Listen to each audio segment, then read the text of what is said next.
Bismillahirrahmanirrahim. Assalamualaikum warahmatullahi wabarakatuh. Innal hamdalillah nahmaduhu wa nasta'inu wa nastaghfiruh. A'udzu billahi min syururi anfusina wa min sayyiati a'malina. May yahdihillahu fala mudilla lahu wa may yudlil fala hadiya lahu. Asyhadu an la ilaha illallah wahdahu la syarika lahu wa asyhadu anna Muhammadan abduhu wa rasuluh. Ya ayyuhalladzina amanu taqullaha haqqa tuqatih wa la tamutunna illa wa antum muslimun. Ya ayyuhan nasu taqu rabbakum alladzi khalaqakum min nafsin wahidah wa khalaqa minha zawjaha wa batha minhuma rijalan katsiran wa nisaa'a. Wattaqullaha alladzi tasaaluna bihi wal arham innallaha kana 'alaykum raqiba. Ya ayyuhalladzina amanu taqullaha wa qulu qawlan sadida yuslih lakum a'malakum wa yaghfir lakum dhunubakum wa may yuti'illaha wa rasulahu faqad faza fawzan 'azima. Amma ba'd, fa asdaqal hadithi kitabullah wa khairal hadi Muhammadin sallallahu alaihi wasallam wa syarrul umuri muhdatsatuha fa inna kulla muhdatsatin bid'ah wa kullu bid'atin dhalalah wa kullu dhalalatin finnar.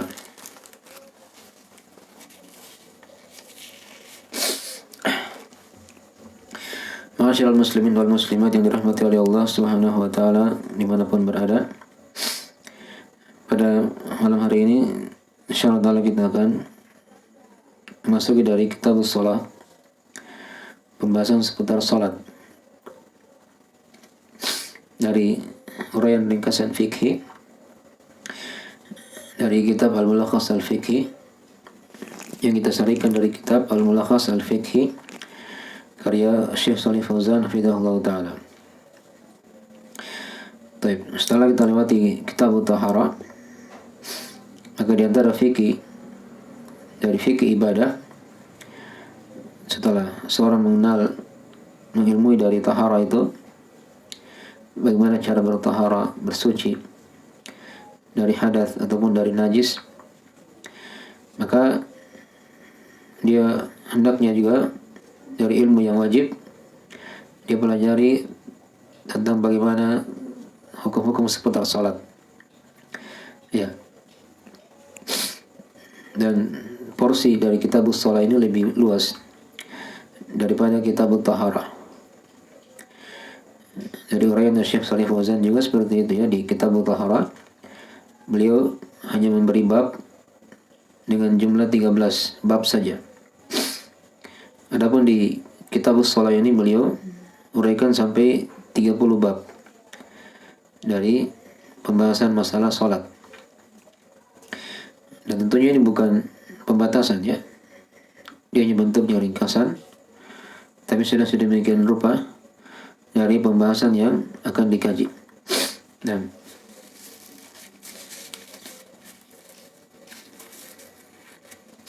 ya, kita lihat dari pembahasan beliau secara ringkas. Di awal dari kitab shalah ini beliau terangkan tentang masalah kewajiban salat yang 5 itu. Kemudian beliau akan terangkan juga di bab setelahnya tentang masalah adzan dan iqamah. Kemudian beliau akan terangkan juga tentang masalah syarat-syarat salat, ya, adab-adab seorang berjalan ke salat. Dan juga beliau akan terangkan tentang masalah rukun-rukun salat, kewajiban-kewajibannya dan sunnah-sunnahnya.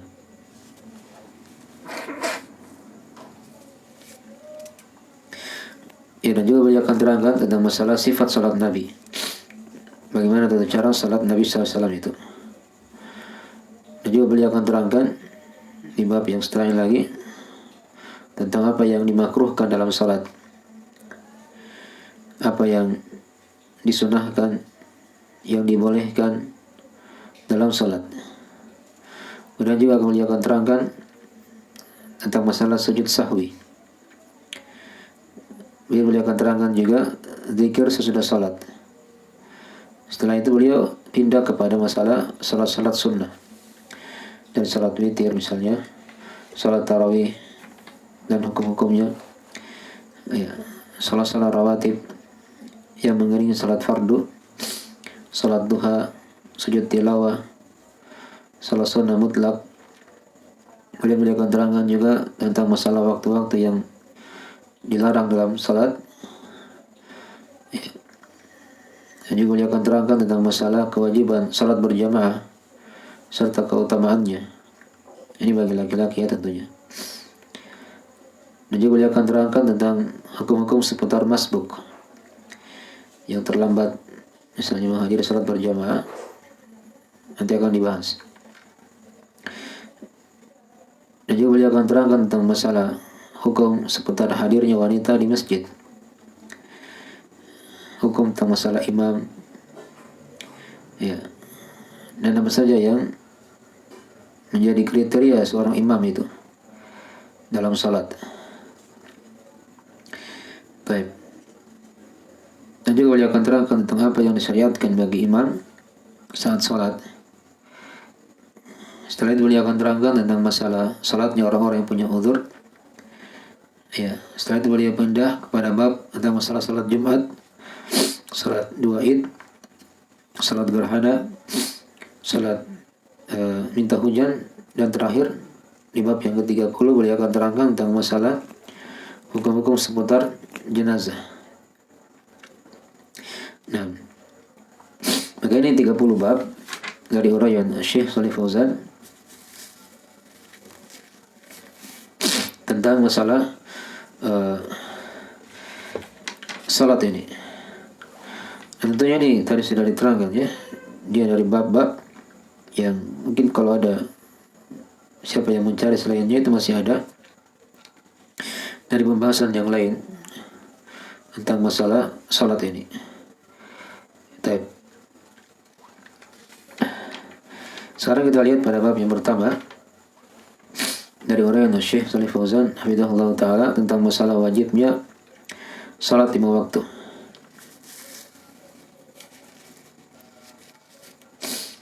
Baik. Dalam bab ini juga beliau akan terangkan beberapa pembahasan seputar kedudukan salat itu, dan juga beliau akan terangkan definisi salat, dan beliau akan terangkan juga sisi-sisi kewajiban dari salat 5 waktu tersebut. Ya. Dari beberapa sisi beliau akan terangkan.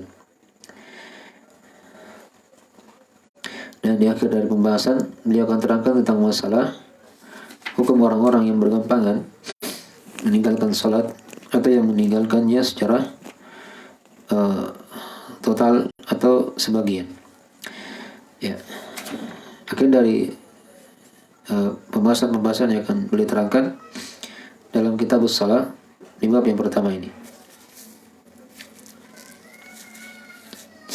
tentang masalah kewajiban salat yang 5. Ya, di masalah yang pertama beliau akan terangkan tentang masalah kedudukan salat itu tersebut, kedudukan salat tersebut. Ya, di mana salat ini dia merupakan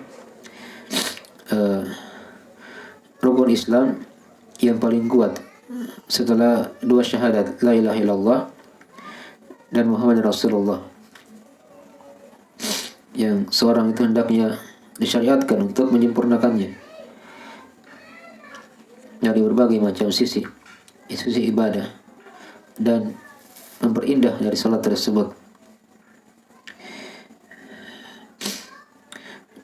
Dan dalam salat ini juga terdapat, kata beliau, dari berbagai macam jenis-jenis ibadah, dari zikir kepada Allah, membaca Al-Quran, ya, berdiri di depan Allah, ruku, sujud, juga padanya ada doa, tasbih, takbir, ya, dan selainnya dari ibadah-ibadah yang ada dalam salat itu, dari awal salat sampai salam. Terdapat padanya dari berbagai jenis ibadah yang beliau gambarkan tadi ya. Ya, ada pujian kepada Allah dan selainnya dari inti-inti salat tersebut yang dengannya akan membuat agung dari salat 5 waktu tersebut. Demikian pula salat-salat sunnah yang lain. Nah, Dan di antara juga keagungan salat ini juga, salat ini dia merupakan dari pendahuluan ibadah-ibadah atau pokok dari ibadah badan yang dimana syariat ini atau syariat dari Rasulullah SAW dan juga berlaku pada para rasul sebelumnya, ya, dimana ibadah salat ini sudah ada ya dari syariat Nabi kita dan juga sebelumnya dari para nabi dan rasul. Ya. Nah, kalau kita baca ayat Al-Quranul Karim, itu diterangkan di sana banyak kisah nabi dan rasul yang mereka melaksanakan salat. Ya. Nabi Ibrahim alaihissalam, Nabi Ismail, ya, itu punya salat juga. Nabi Musa alaihissalam, begitu Nabi Sulaiman, ya, sampai Nabi Isa alaihissalam, seluruhnya dari para nabi ini mereka melakukan salat. Hanya jelas ada perbedaannya antara salat dari tuntunan Nabi kita Nabi Muhammad SAW dengan para nabi sebelumnya. Tapi intinya ada syariat salat di sisi mereka. Ya. Dan telah datang keutamaan dari salat ini. Ya, ayat-ayat dan hadis-hadis tentang masalah itu sangatlah banyak. Ya, nanti kita akan akhirkan insyaallah taala ya. Dan ini dari hal yang dimaklumi secara darurat dalam agama Islam tentang wajibnya salat 5 waktu ini. Siapa yang mengingkarinya karena dia menolak kewajibannya, maka dia dikafirkan. Ya. Dan dimintai tobat oleh penguasa kaum muslimin. Jika dia tobat, maka dia dimaafkan. Tapi kalau tidak, maka dia dibunuh menurut kesepakatan kaum muslimin. Ini kalau negeri yang situ berlaku hukum Islam ya.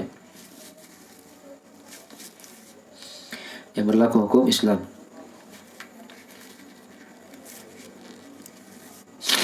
Ya, jadi dari sebagian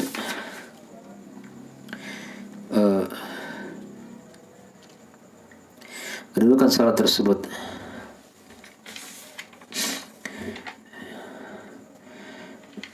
Dan beliau akan terangkan di situ dari sisi-sisi kewajiban salat 5 waktu ini. Tapi sebelumnya beliau terangkan dulu tentang masalah definisi salat secara bahasa dan secara istilah. Salat secara bahasa dia bermakna ad-du'a. Nah, sebagian ulama yang lain mengatakan doa bil khair, doa kepada kebaikan. Ya. Tapi dalilnya salat secara bahasa bermakna doa itu diterangkan di surah At-Taubah ayat 103. Wa shalli alaihim, ya, khudh min amwalihim sadaqatan tutahhiruhum wa tuzakkihim biha wa shalli alaihim. Kata Allah, ambillah dari mereka sedekah dari harta-harta mereka, ya, tutahhiruhum wa tuzakkihim biha, yang membersihkan mereka dan mensucikan mereka. Wa shalli alaihim, dan salatlah atas mereka. Maksudnya di situ doakanlah mereka. Ini sudah dibahas di pembahasan zakat ya. Atau nanti kita urai lagi di pembahasan zakat setelah kitabus shalah. Salatlah atas mereka, maksudnya di situ doakan. Itu ada syariat mendoakan orang yang bayar zakat. Baik. Doakanlah mereka. Adapun secara istilah, salat itu adalah dari Hurairah Syekh di sini, dia adalah perkataan dan perbuatan yang khusus yang dibuka dengan takbir dan ditutup dengan salam. Dan ditutup dengan apa? Dengan salam. Dan sebagian ulama yang lain mengatakan dia adalah bentuk peribadahan kepada Allah. Ta'abbudulillah. Ya. dengan perkataan dan perbuatan yang khusus, yang dibuka dengan takbir dan diakhiri dengan salam.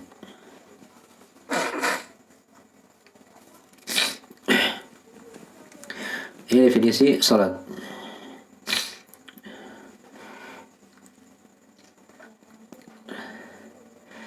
Dan dia merupakan hal yang disepakati oleh para ulama akan wajibnya.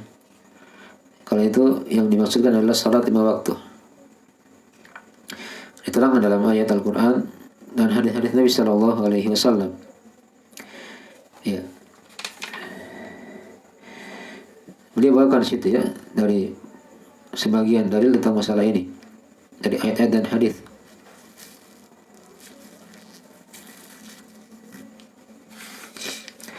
Tapi kemudian diterangkan juga oleh beliau, maksudnya dia dikatakan dengan doa karena seorang yang salat itu dia senantiasa berdoa kepada Allah di pertengahan salatnya.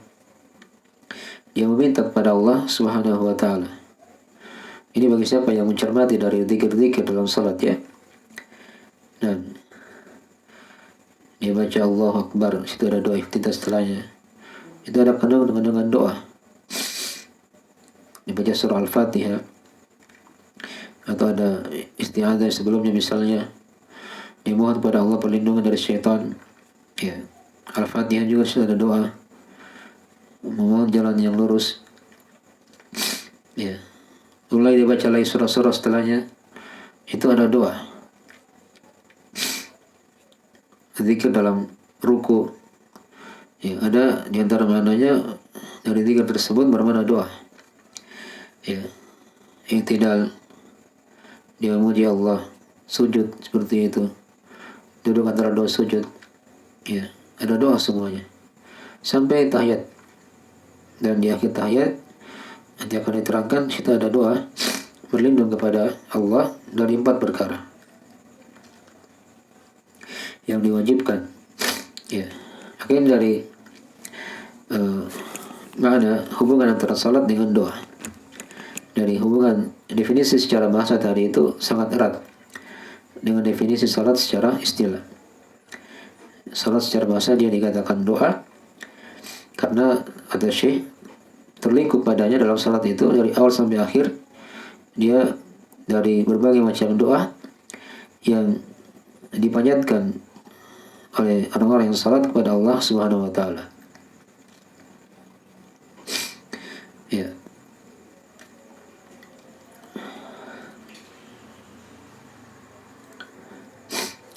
Nah, dan salat ini setelah itu boleh terangkan kepada kita pembahasan tentang masalah sisi-sisi kewajiban salat yang 5 ini. Salat yang 5.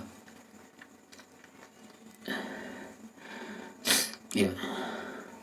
Di mana sisi kewajiban yang pertama, kenapa dia dihukumi dari hal yang wajib?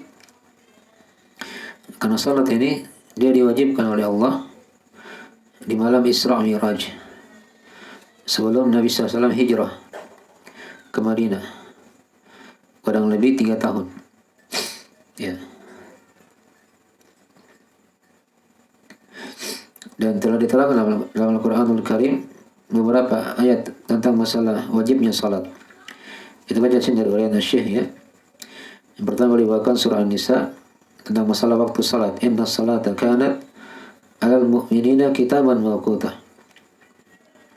Sungguh salat itu adalah hal yang wajib, ya, bagi orang-orang yang beriman.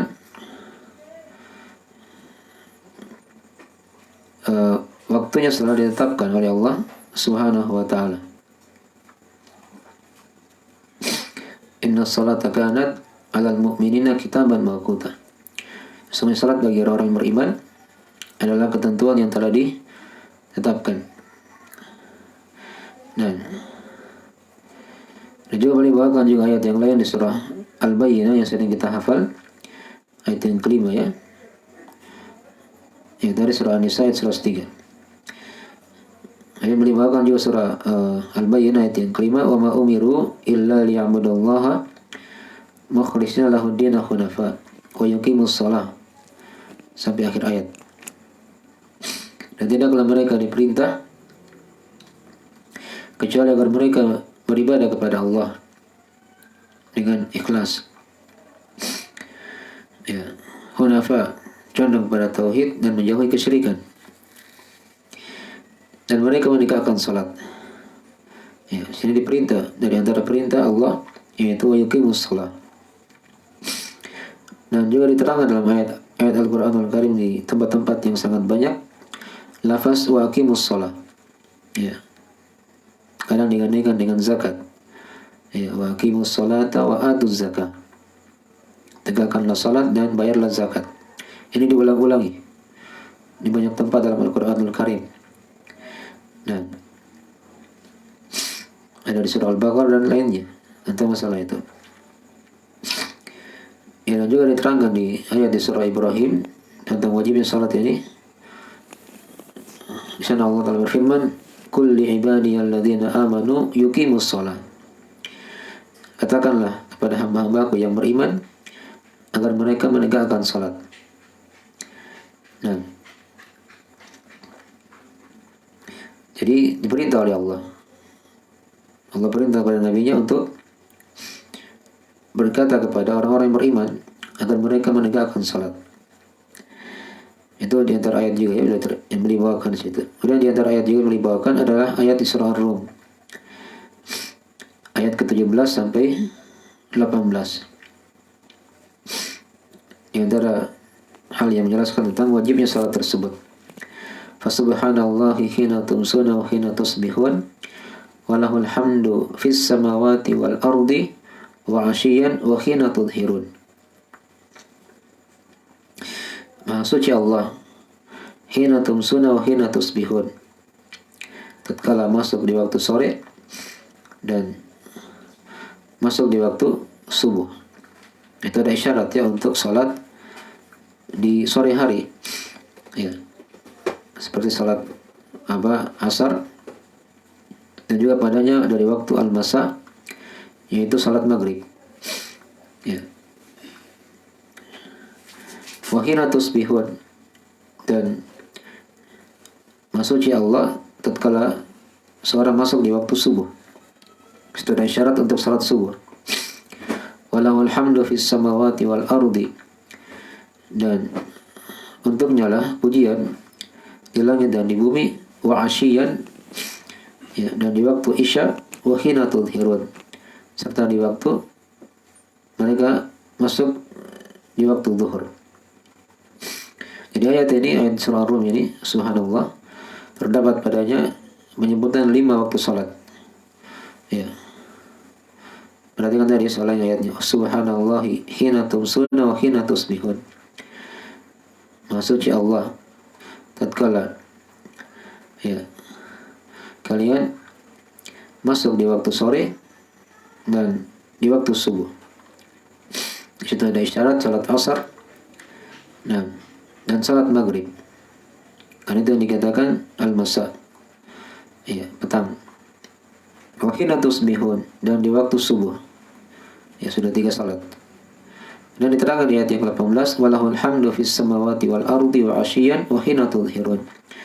Dan untuk Allah pujian di langit dan di bumi, ya, wa 'ashiyyan, dan di waktu isya, serta wa hina tudhirun, kalian masuk di waktu zuhur.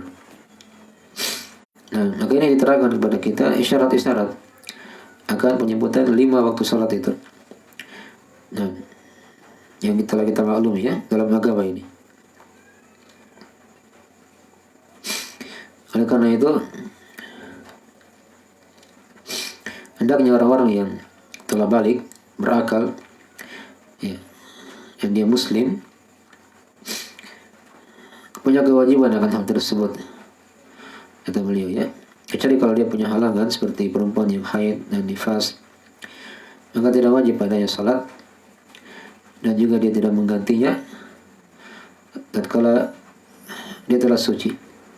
menurut kesepakatan para ulama. Ini sudah kita bahas ya di bab haid dan nifas.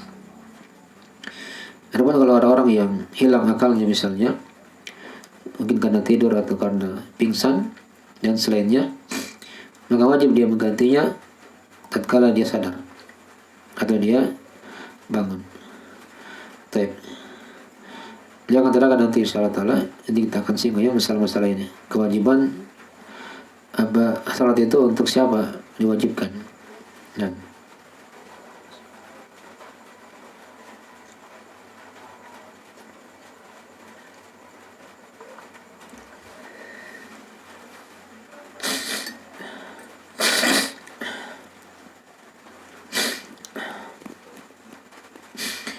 ini masih kita sebutkan ya banyak beberapa ayat-ayat tentang masalah penyebutan wajibnya salat. Melibatkan juga setelahnya ayat di surah Thaha ayat ke-14. Kata Allah, wa aqimis salata lidzikri. Dan tegakkanlah salat karena mengingatku. Karena mengingatku. Nah, setelah itu boleh bawakan hadis dalam masalah ini. Ya, dan hadis riwayat Al-Bukhari Muslim, kata Nabi sallallahu alaihi wasallam, "Man nama an salatin aw nasiyaha falyusalliha idza dzakaraha." Siapa yang tertidur dari salat atau dia lupa, maka dia salat ketika dia ingat atau ketika dia bangun ya. Nah, ya, ini nanti kita akan terangkan dari hukum-hukum orang-orang yang punya udzur. Ya, dia tidak salat dan dia mengganti pada saat dia tidur, saat dia bangun dari tidur atau ketika dia sadar. Nah, dia ingat kembali. Ya, menunjukkan akan wajib salat tersebut. Nah, ini sisi yang pertama ya, boleh bawakan sini beberapa ayat dan hadis tentang wajibnya salat 5 waktu itu. Ya, tadi sudah kita baca ya ayat-ayat. Di antara tadi sisinya diterangkan salat 5 waktu ini dia punya waktu-waktu yang sudah ditentukan oleh Allah, kitaban mawquta. Kemudian dia merupakan perintah Allah dengan berbagai macam bentuk tadi sudah kita bacakan. Ya. Kadang dibawakan dengan bentuk lafaz fi'il madhi, ya, atau kadang dengan lafaz fi'il amr, dan kadang dengan lafaz fi'il mudhari. Ya, semuanya dari hal-hal yang mengandung makna perintah di situ. Ya. Makanya dari hal-hal yang atau sisi yang pertama ya yang diterangkan oleh Syekh dari wajibnya salat 5 waktu itu. Kemudian sisi yang kedua yang boleh diterangkan di situ tentang masalah wajibnya salat ini juga, ya, diharuskan ya kata beliau, diwajibkan bagi siapa yang mempunyai anak kecil, dia orang tua misalnya, dia perintah anaknya untuk salat ketika anaknya sudah mencapai usia 7 tahun. Ya. Dan kalau dia belum salat juga di usia 10 tahun, maka dia dipukul. Dipukul. Dan untuk orang tua yang memerintah anaknya seperti itu, dia dapat pahala. Dan berdasarkan ayat beliau bawakan situ ayat di surah Al-An'am, man ja'a bil hasanati falahu asyru amsalihha. Siapa yang datang dengan sebuah kebaikan, maka untungnya 10 kebaikan semisalnya. Ya. Dan juga beliau bawakan hadis tentang masalah haji itu dari dalam riwayat Imam Muslim dari Ibn Abbas. Ya. Tatkala ada seorang perempuan yang membawa anak kecil dan dia berkata kepada Rasulullah SAW, dan alihada hajjun, kata Nabi SAW, na'am walaki ajrun, apakah untuk anak ini ada haji, ada kewajiban haji maksudnya, atau dia bisa berhaji? Kata Nabi SAW, iya, dan untukmu 1 pahala. Jadi kalau misalnya orang tua memerintah anaknya untuk salat walaupun dia belum wajib ya, nanti kita akan terangkan dari syarat dan kewajiban salat itu. Dia muslim balik akil walaupun dia belum balik misalnya, tapi ketika orang tua sudah dia perintah anaknya untuk salat, maka itu akan dapat pahala untuknya ya, untuk orang tua tersebut. Dipahami ya?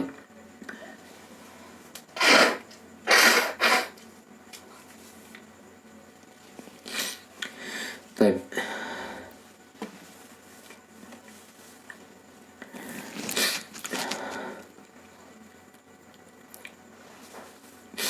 Kemudian di antara dalil yang dalam masalah itu, beliau bawakan itu hadis yang telah kita singgung tadi ya, tentang perintah untuk memukul anak ketika dia sudah 10 tahun belum salat.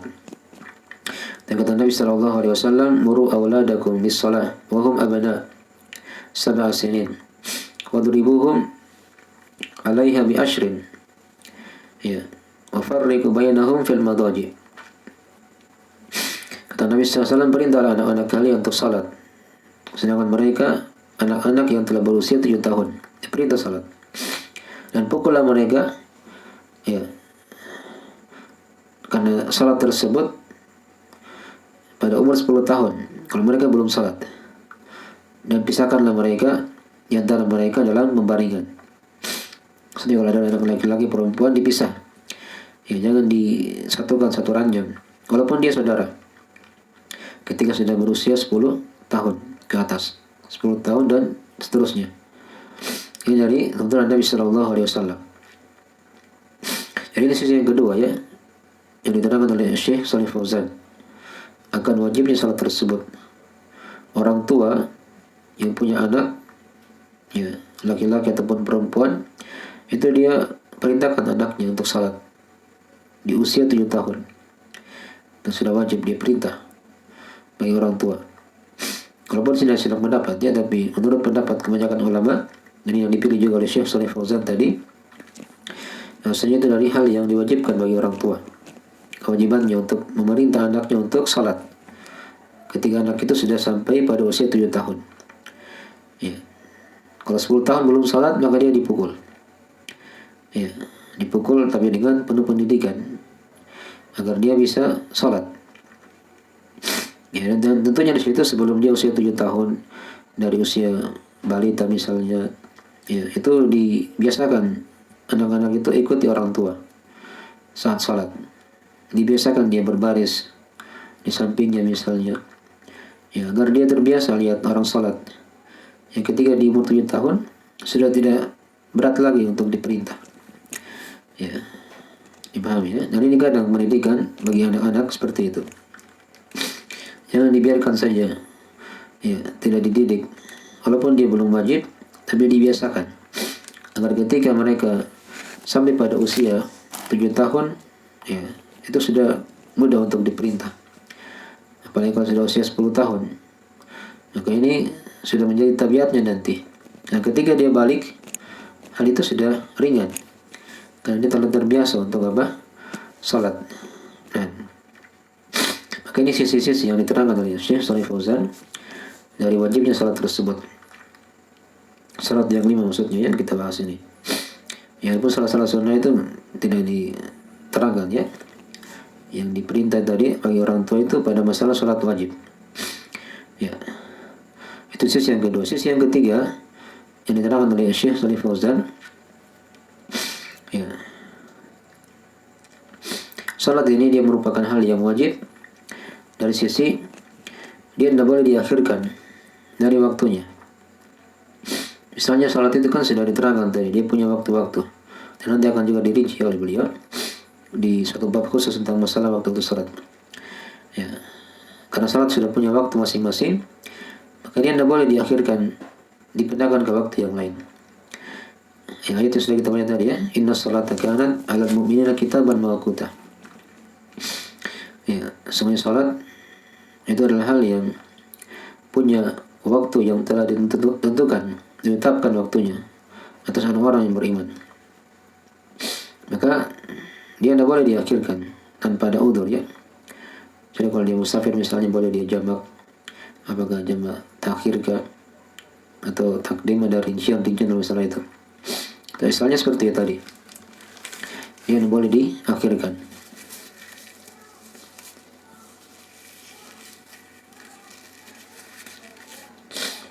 Ya, siapa yang mengakhirkannya tanpa ada udzur, maka dia di situ berdosa dan dianggap dari orang-orang yang melalaikan salat. Ya. Nah, lain-lain kalau dia misalnya musafir ya, dia jamak, itu lain lagi masalahnya, kita akan bahas. Jadi kalau diakhirkan tanpa ada udzur, mungkin dari hal yang tidak diperbolehkan dan haram hukumnya. Jadi pas waktunya telah masuk, asalnya salat itu disegerakan.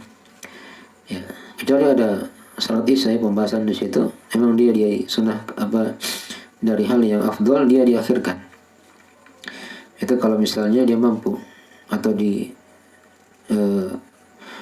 masjid tersebut atau di kaum tersebut mereka biasanya salat isya di akhir malam, di akhir waktu maksudnya ya, bukan di akhir malam, di akhir waktunya, maka itu dari hal yang afdal. Tapi kalau mereka terbiasa memang salat isya di awal waktu, maka itu yang lebih utama dilakukan. Ya. Namun bagi perempuan boleh diakhirkan waktunya sampai mendekati pertengahan malam. Ini kita akan bahas nanti insyaallah ta'ala. Tapi asalnya salat-salat yang lain ketika masuk waktu, maka disitulah yang paling afdal untuk dikerjakan. Apakah dia salat subuh misalnya, salat zuhur, asar, maghrib, dari hal yang disunahkan atau dari hal yang sesegera mungkin dilakukan, dari kewajiban. Ya. Baik. Kemudian beliau singgung sedikit tentang sebagian masalah yang terjadi kadang ya di masa sekarang. Seperti misalnya orang yang sakit di rumah sakit, yang dia kadang tidak bisa untuk turun dari tempat tidurnya misalnya, ya, untuk berwudu, ya, demikian pula untuk membersihkan pakaian dari najis, dan tidak ada juga tanah yang dia pakai bertayamum, ya, serta tidak ada juga orang yang bisa untuk mengurusnya misalnya. Kemudian waktu salat telah masuk, ya. Nah, kadang ada sebagian dari kaum muslimin mereka bergampangan di situ. Ya sudah, dosa kita salat. Karena tidak ada air, tidak ada juga tayamum, tidak ada juga debu untuk bertayamum, juga pakaian masih kotor, serta tidak ada yang bisa membawakan dari air atau debu tadi itu. Nah, mereka tidak salat. Ini diterangkan oleh para ulama dari hal yang salah. Ya, harusnya ketika seperti itu dia salat sesuai dengan keadaannya di situ. Ketika waktu salat sudah telah masuk. Ya, berdasarkan ayat dalam surah At-Taghabun ayat 16, fattaqullaha mastata'tum. Bertakwalah kepada Allah sesuai kemampuan kalian. Itu sudah kita bahas kemarin ya di pembahasan masalah tahara. Ya, kalau dia tidak punya tidak mampu untuk mendapatkan air, tidak juga ada tayamum, debu yang dia bisa pakai, maka dia salat walaupun tanpa wudu. Walaupun tanpa wudu. Sesuai dengan keadaannya, semampunya dia salat. Dia tidak bisa berdiri, dia duduk. Dia bisa duduk, dia berbaring. Nah, walaupun mungkin ada dari najis yang melekat pada pakaiannya misalnya, itu adalah hal yang dimaafkan oleh Allah Subhanahu wa ta'ala. Karena itu sudah di luar kemampuannya. La yukallifullahu nafsan illa wus'aha.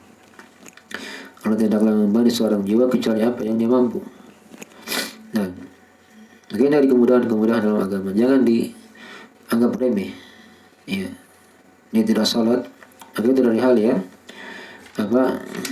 berbahaya untuknya. Dari hal yang berbahaya untuknya. Ya. Kemudian juga diterangkan oleh beliau dari sisi yang lain lagi. Ini sisi yang keempat ya, dari sisi wajibnya salat dari uraian Syekh di sini. Ya. Beliau menerangkan tentang masalah hukum orang yang meninggalkan salat itu. Ya. Siapa yang meninggalkan salat karena dia bergampangan dengannya atau dia malas tanpa dia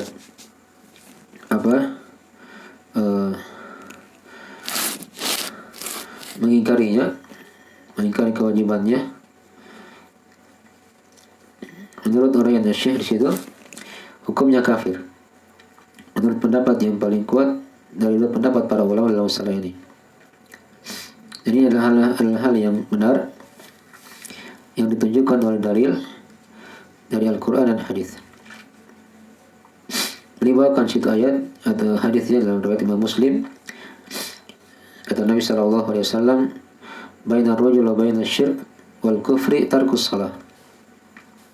Ya, antara lelaki dan kesyirikan serta kekafiran adalah meninggalkan salat. Ya. Ini di antara lafaz yang diterangkan ya. Dan juga ada lafaz yang semaknanya. Kata Nabi SAW, "Al-ahdu bainana wa bainahum as-salah." Ya. Perjanjian antara kita dengan mereka orang kafir adalah salat.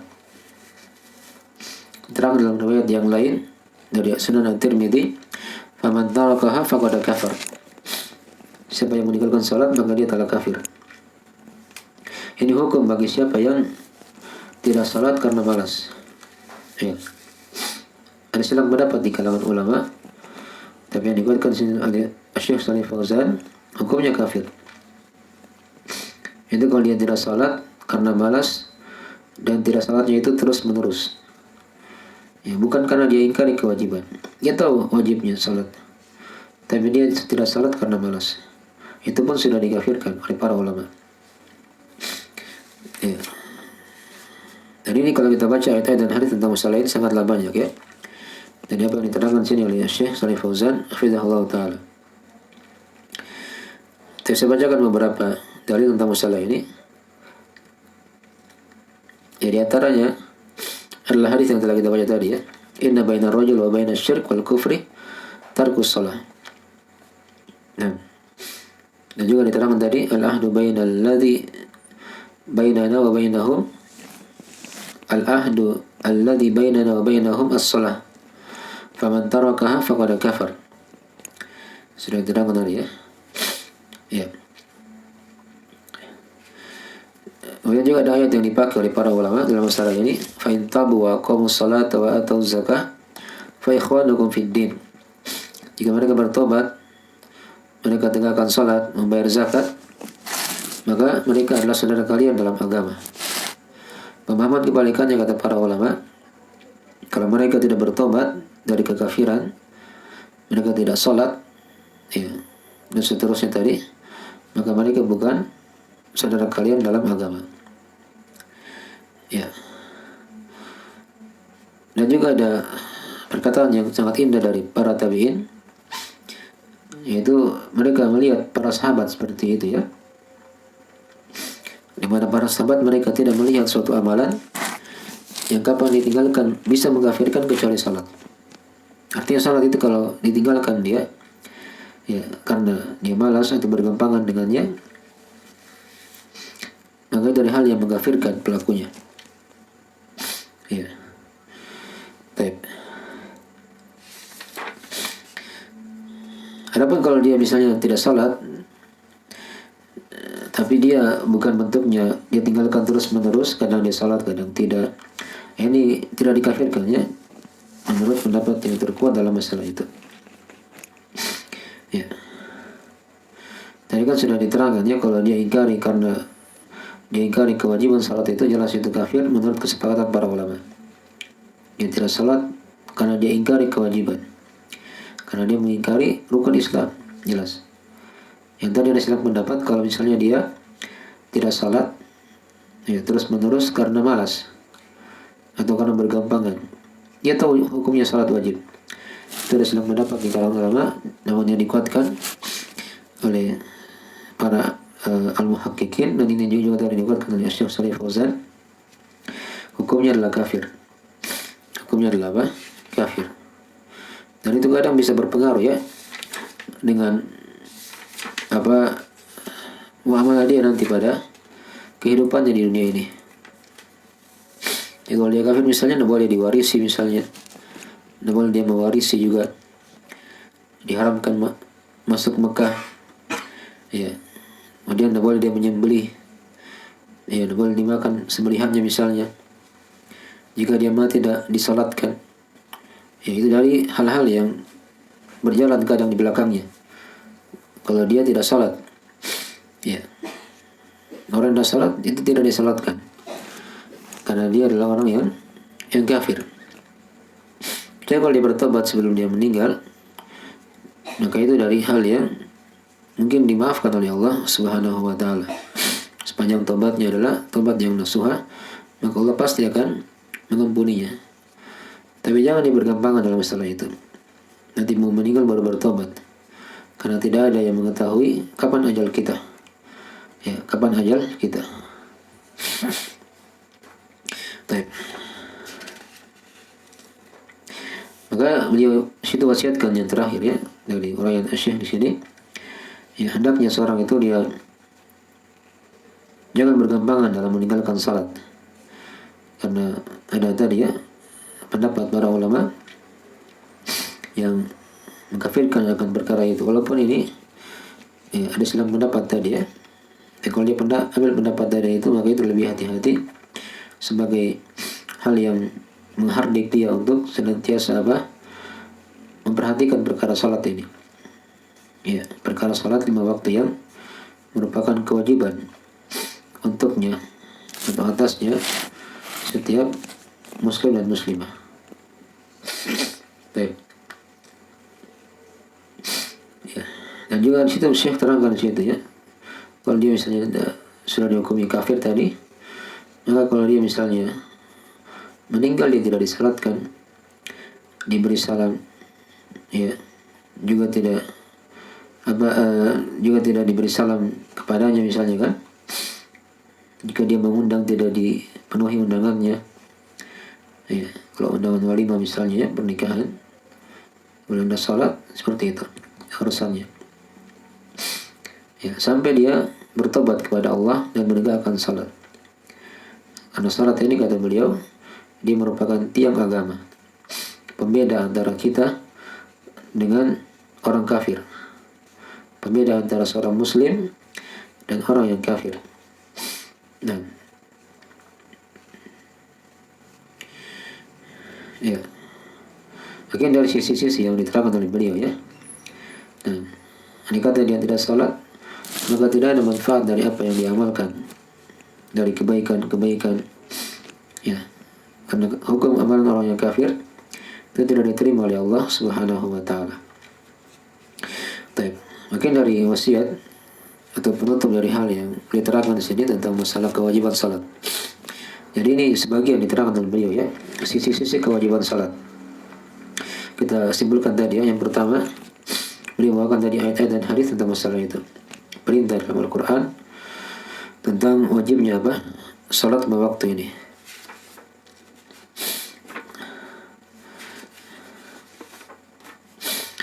Baik. Kemudian beliau terangkan tadi juga sisi yang kedua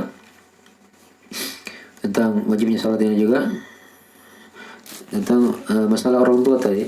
Dia punya anak, diperintah untuk salat anak tersebut di umur 7 tahun, kalau ada salat juga di 10 tahun maka dipukul.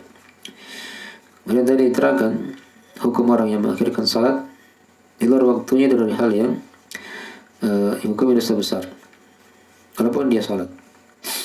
Nah, kemudian tadi sudah diterangkan juga sisi yang keempat tentang masalah hukum orang yang tidak salat karena malas, walaupun dia akui dari kewajiban salat tersebut. Itu juga di pendapat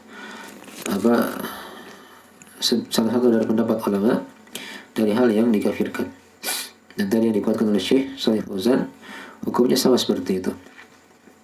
Dan berjalan di belakangnya itu dari hukum-hukum syariat yang lain, dari hukum orang kafir. Dan mungkin dari hal-hal yang harus diperhatikan, ya, bagi kaum muslimin yang hendaknya diperhatikan. Perkara salat ini dia bukan perkara yang remeh, tapi dia merupakan tiang agama. ciri keislaman seorang, pembeda antara dia dengan orang kafir. Nah, maka ini sisi-sisi kewajiban. Ada sisi-sisi yang lain, saya tambahkan di sini ya, dari uraian para ulama. Dari Syekh terangkan ada 4 sisi ya. Ya, sisi yang lain lagi yang diterangkan oleh para ulama tentang wajib salat ini juga, itu dari hal yang diterangkan dalam hadis Nabi SAW. Maksudnya dia merupakan rukun Islam. Ya, kata Nabi SAW dalam hadis riwayat Bukhari Muslim, bunyal Islam ala khams. Islam dibangun di atas 5 perkara pondasi. Di antaranya Nabi terangkan di situ ya, wa iqamis shalah. Menegakkan apa? Salat. Beliau terangkan 2 syahadat, kemudian salat, zakat, ya, puasa dan haji. Baik, kemudian di sisi yang lain lagi, kenapa dia dikatakan hal yang wajib atau sisi kewajiban salat ini? Ya. Tadi juga sudah disinggung oleh Syekh tentang masalah perintah salat waktu ini. Nabi langsung ambil di atas langit, ya, bukan di bumi. Pada peristiwa Mi'raj, ya, beda dengan syariat-syariat yang lain ya. Beliau diwahyukan di bumi. Kalau salat itu diambil di langit. Itu menunjukkan akan pentingnya salat. Itu merupakan sisi kewajiban. Ya. Kemudian juga sisi kewajiban yang lain, dan tadi sudah disinggung oleh Syekh Shalih Fauzan juga. Dia diambil di pada peristiwa Isra Mi'raj. Di situ kadang terdapat berbagai macam sisi-sisi yang lain. Tadi diantaranya ya, salat itu diambil, ya, perintah kewajibannya di atas langit.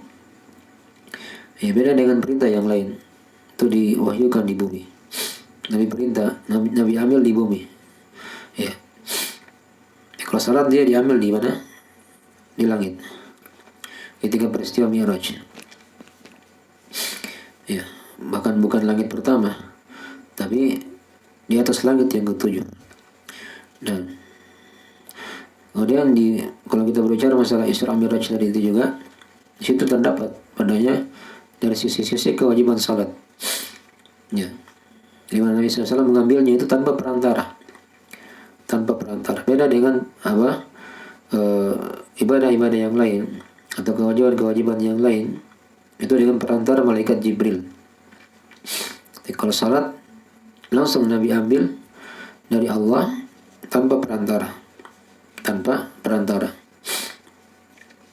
Kemudian sisi yang lain lagi dari pembahasan Isra Mi'raj tadi itu juga, nah, berhubungan dengan kewajiban salat ini.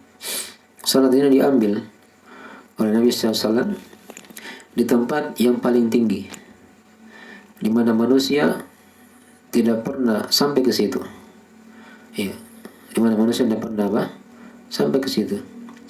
Ya, sampai para astronot dan seterusnya itu tidak ada yang sampai ke sana, ke langit 7, ke langit yang ke-7. Nah, mereka hanya berputar-putar aja di langit dunia.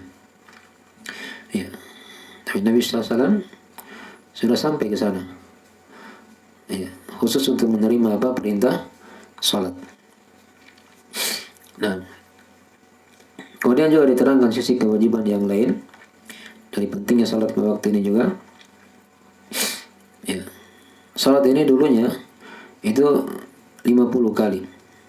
Tapi Nabi SAW meminta kepada Allah agar dikurangi, ya, sehingga akhirnya menjadi 5 kali. Tapi 5 kali ini, ya, dia itu pahalanya sama dengan 50 kali. Ya, sama dengan 50 salat. Karena kaidahnya kan sudah diterangkan dalam agama kita. Setiap satu kebaikan dilipat gandakan menjadi 10. Nah, dan kemudian juga tadi sudah diterangkan oleh Syekh, dari sisi kewajiban salat ini juga dia merupakan rukun Islam. Dia merupakan rukun Islam yang terkuat setelah syahadat la ilaha illallah dan syahadat Muhammad Rasulullah. Tapi kemudian sisi yang lain lagi, dari sisi kewajiban salat,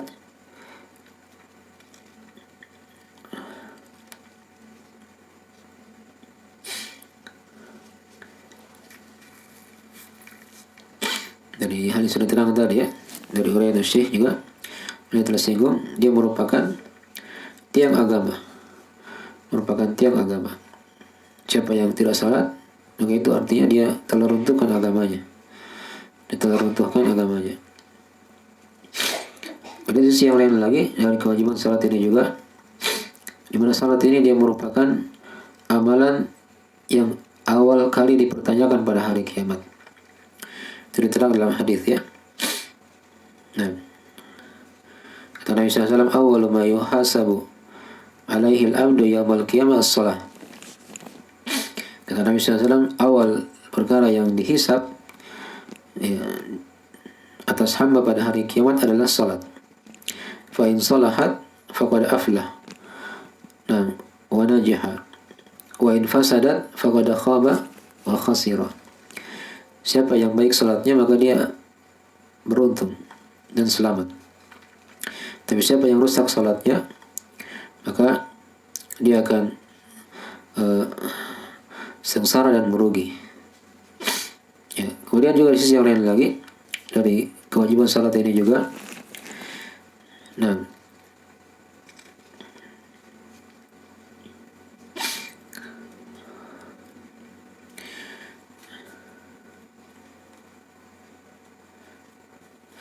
di mana salat ini dia merupakan satu di antara ibadah-ibadah yang merupakan ibadah yang menyambung antara hamba dengan Allah Subhanahu wa taala.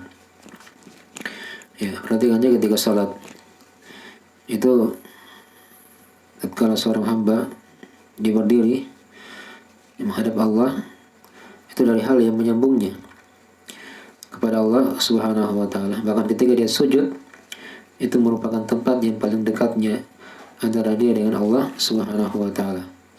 Karena kata Nabi sallallahu alaihi wasallam, aqrabu ma yakunul abdu wa rabbih wa huwa sajid. Sedekat hamba dengan Rabbnya itu tatkala dia sujud. Ya, tatkala dia sujud.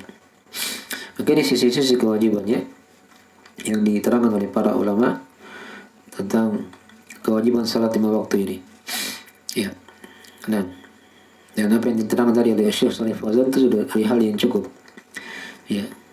Beliau bawakan ayat-ayat dan hadis tentang masalah itu, tentang kewajibannya, dan juga beliau terangkan tentang perintah orang tua untuk memerintah anaknya untuk salat. Ya. Dan juga beliau dia terangkan juga situ masalah salat ini tidak boleh diakhirkan tanpa ada udzur. Dan beliau terangkan juga tadi tentang masalah hukum orang-orang yang meninggalkan salat karena bergampangan, ya, atau karena malas, walaupun dia misalnya mengakui dari kewajiban salat tersebut, itu hukumnya kafir menurut pendapat yang paling kuat dalam masalah ini. Nah, dan terakhir beliau terangkan juga tadi di antara sisi kewajiban salat, ya, dia merupakan dari tiang agama, pembeda antara seorang muslim dan orang yang kafir. Ya. Dan dia juga merupakan dari sebab yang dengannya itu amalan soleh akan baik. Nah, karena kapan salatnya baik, akan baik juga amalan yang lain. Dan kapan salatnya rusak, maka akan rusak juga dari amalan-amalan yang lainnya. Ya, tentunya ini setelah dia bertauhid, ya. Karena tauhid dia merupakan perintah yang paling agung dalam Al-Quranul Karim, ya, dalam agama kita. Setelah itu baru salat. Nah, maka ini sisi-sisi kewajiban yang diterangkan oleh para ulama kita tentang apa wajibnya salat 5 waktu. Baik.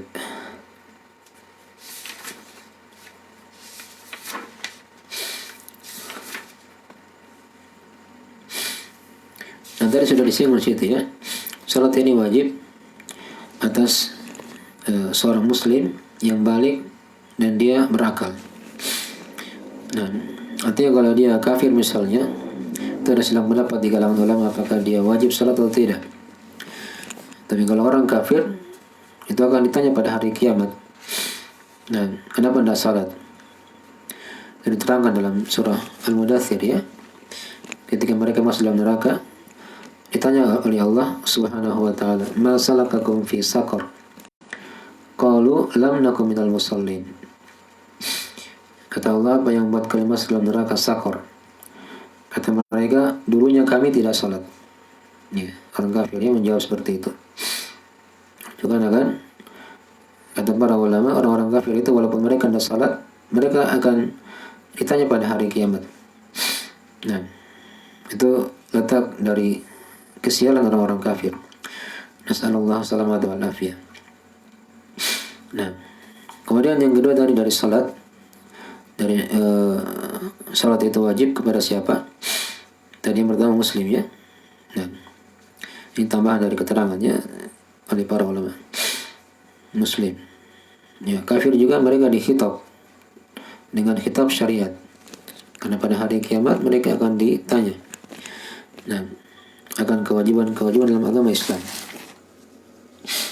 Kemudian yang kedua dari salat itu wajib kepada siapa? Yang kedua adalah balik. Ya, balik artinya dia bukan lawannya kan belum balik ya. Dia anak kecil tadi sudah diterangkan. Orang tuanya dilatih anaknya agar dia terbiasa salat. Hanya belum wajib dia salat ya, tapi dilatih. Nah, di umur 10 tahun dipukul kalau dia belum salat. Dari 7 tahun diperintah, kalau 10 tahun dah salat dipukul. Walaupun dia belum balik, sebagai bentuk pendidikan. Dan ini mencakup ya laki-laki ataupun perempuan. Ya. Jadi muslim, balik, dan berakal. Ya, berakal maksudnya kalau dia orang gila atau kerasukan jin atau yang semisalnya, maka dia tidak wajib salat ya. Nah, dia tidak wajib salat. Karena yang wajib itu hanyalah orang yang berakal, yang waras. Baik.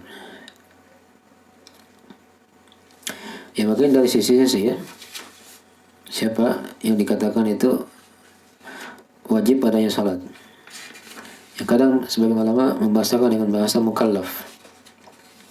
Mukallaf itu artinya yang dibani syariat, yang mencakup muslim, balik, akil. Baik. 3 ini yang dibani syariat, mereka itu diwajibkan apa? Salat. Nah, adapun tadi orang kafir ada pembahasan yang sudah diterangkan tadi. Makanya dari ringkasannya tentang masalah apa kewajiban salat 5 waktu sudah diuraikan tadi, dari bagaimana kedudukan salat itu, definisi salat, dan sisi-sisi kewajiban akan wajibnya salat 5 waktu ini. Dan tadi sudah diterangkan di masalah yang terakhir tentang salat ini wajib kepada siapa. Nah, insyaallah berikutnya kita akan masuk di bab yang lain seputar masalah adzan dan iqamah dari uraian Syekh Shalih Fauzan di bab yang kedua. Tapi sekarang itu dulu, semoga manfaatnya dan yang bisa kita kaji pada malam hari ini. Jika ada kekurangan, mohon dimaafkan. Subhanallahumma bihamdik, asyhadu an la ilaha illa anta, astaghfiruka wa atubu ilaik. Wassalamualaikum warahmatullahi wabarakatuh.